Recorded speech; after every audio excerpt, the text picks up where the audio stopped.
Bonjour, aujourd'hui on va voir comment faire une petite expérience chez vous avec un smartphone et essayer d'en tirer des mesures sur la chute libre. Alors on va faire ce qu'on appelle de la chronophotographie, c'est-à-dire décomposer, grâce à votre vidéo, le mouvement en une succession de photos. Alors tout d'abord je vous propose une approche qualitative, c'est la plus importante, surtout en troisième. En fait, vous allez vous filmer en train de laisser tomber deux objets.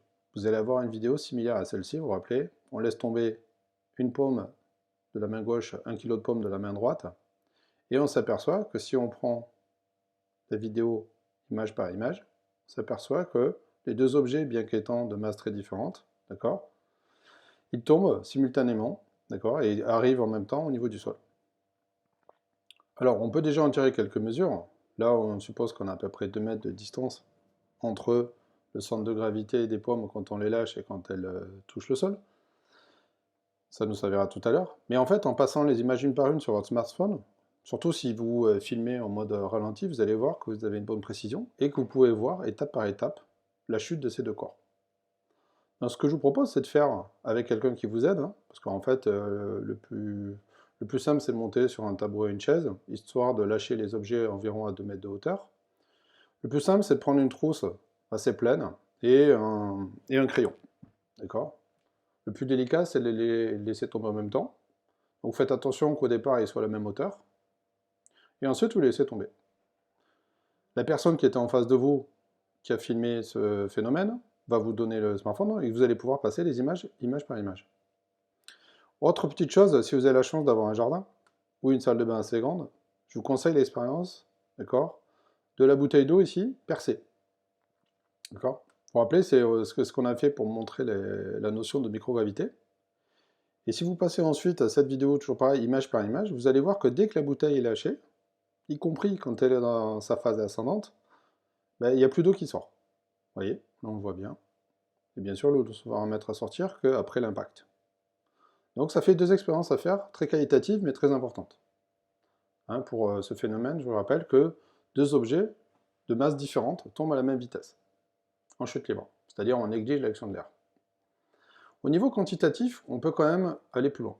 C'est-à-dire qu'on peut utiliser le fait que votre vidéo, alors ça reste à vérifier sur votre smartphone ou sur votre ordinateur, vous vérifiez bien ça, vous avez toujours un outil propriété qui vous donne le nombre d'images par seconde. En général, c'est autour de 25 images par seconde. Ça peut être 10, ça peut être 30, donc vous vérifiez.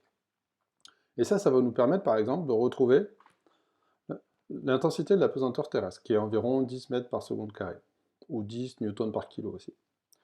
Donc, cette formule, donc on ne l'a pas encore démontrée, hein, vous la verrez plus tard, mais vous pouvez la retenir parce qu'elle est extrêmement importante, et vous voyez, elle montre que la hauteur à laquelle chute un objet, en fait, elle va augmenter avec le carré du temps.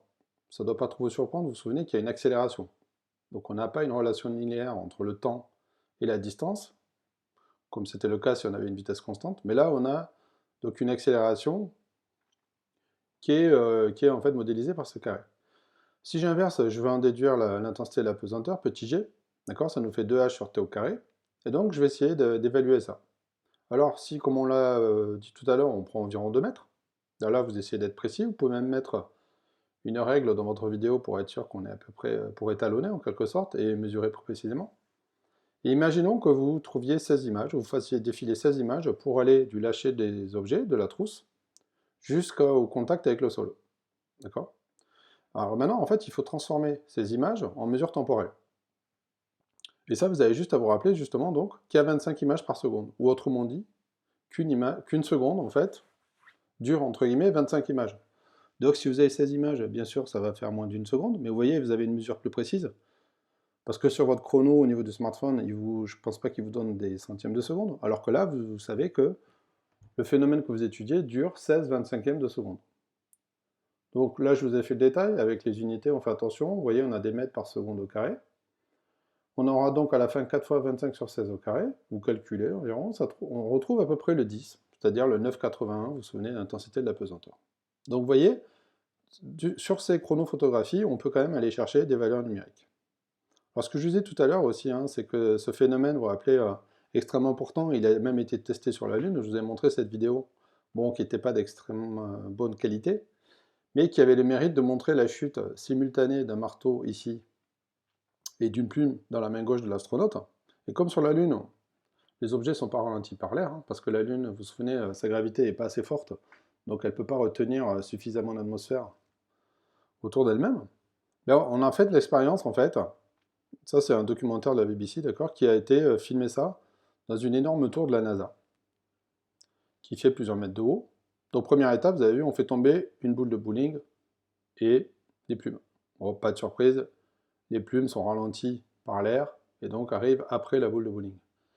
Alors maintenant, si on ferme les portes et qu'on fait le vide, alors c'est assez long, hein, ça prend environ 3 heures de faire un vide poussé dans cette tour. Bon, on va faire la même expérience. Vous voyez, il faut quand même... Il y a des cloisons extrêmement robustes, parce que bien sûr, il faut supporter la différence de pression entre l'extérieur et l'intérieur, puisqu'à l'intérieur, il n'y aura presque plus de pression.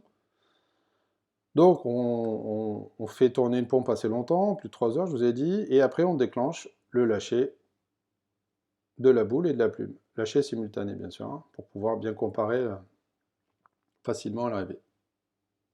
Donc là, vous avez des caméras haute résolution, hein, donc ça fait au moins plus de 100 images par seconde. Et voilà, on voit bien la plume et la boule, enfin les plumes, pardon, et la boule qui tombent simultanément.